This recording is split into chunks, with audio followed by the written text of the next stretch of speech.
And that is Big Daddy Weave on Rhema. Come out of the darkness and turn on the light, or actually just turn off your computer and go and play outside, said the old guy to the young people. But apparently the youth of today are recognizing the importance of perhaps unplugging from a digital-only world.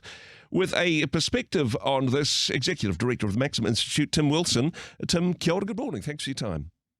You're all right, Andrew. How are you doing? I'm doing very well indeed. Now, Tim, I don't want to start this off by being rude, but when we say you're speaking about the experiences of younger people, now you're much younger than me, but when we're talking Generation Z or Generation Z, I mean, even with my bad maths, you're not necessarily in that category. I see. So you're coating a criticism and flattery. I see what you're doing, Urquhart. Thank you very much. Yeah, look, this is at Maxim Institute, we run an internship, and it's a way to help young people think critically about politics and policy. We delve into philosophy, theology, etc. And one of the results is they start to think about the world that they live in. And we've got a column this week up on our Maxim website about the digital dilemma of Gen. Do I say Z or Z? What's the? Well, I would say Z, but I think they would say Z, because especially if you learn to talk by TikTok rather than listening to your parents. I don't know. There we go. We just got our old age certificate asking that question. But what's fascinating about this, and it's written by Alexandra Lay, who was one of the interns in the most recent internship, is that she notes that her generation, and she's making this critique from within, her generation, the social and informational needs are entangled. So, and she quotes a couple of studies, one of which says that people her age approach information on the basis of, how does this establish who I am? What do people like me, quote unquote, think about it? How does it establish my identity, rather than the basis of, is this true or not? Is this a truth query? And I think that's I think we all do that to some level. But what Alex is saying is that there's a heightened aspect to it amongst her peers. With the digital natives, I suppose, yes, I think it is true of every generation. We find our identity in our social interaction. But I think that the challenges in terms of information, the current generation may be sort of tap dancing on the curve of the shallow end of the information superhighway, I suppose. They're not necessarily going deep into some of those formative topics, with the exception, of course, of interns at the Maxim Institute. They're just going from tweet to TikTok to video short and not necessarily getting under the surface, perhaps. Yeah, and I think that's another one of the studies that Alex touches on is from the Journal of Educational Computing Research, which I know you're a subscriber to. But for those who aren't, essentially the assertion is that Gen Z lacks adequate epistemic criteria such as credibility or reliability. So that's not the basis that they approach information on. And to be fair, that's not the basis the algorithm feeds us on either. It's like, what have you liked in the past? I will give you more of this. Do you like sugar? Don't worry, I've got something for you that you're going to really enjoy. And what's fascinating about Alex's response is like, well, I've got just the thing to fix this. It's called a book. Yeah, which seems simple and archaic at the same time. Perhaps somebody's done a review of the book online. Perhaps there's a short video we could watch which summarizes the main points. Perhaps who's got time for a book?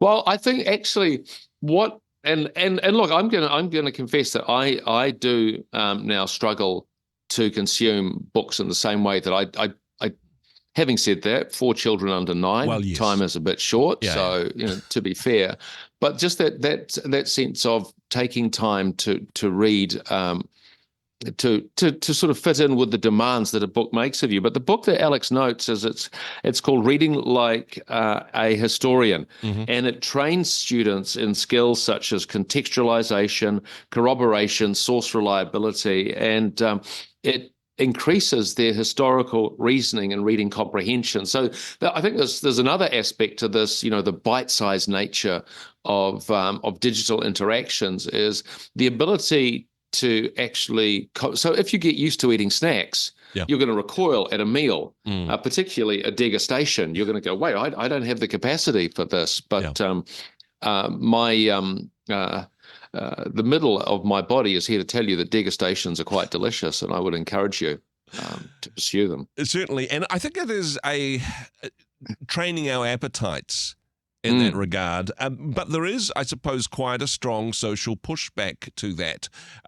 Say, for example, within your social network, you read a book, you came up with original ideas, you were thinking for yourself and started communicating that with your peers of the same generation. You wouldn't necessarily get the likes and the warm embrace of reassurance that you were looking for.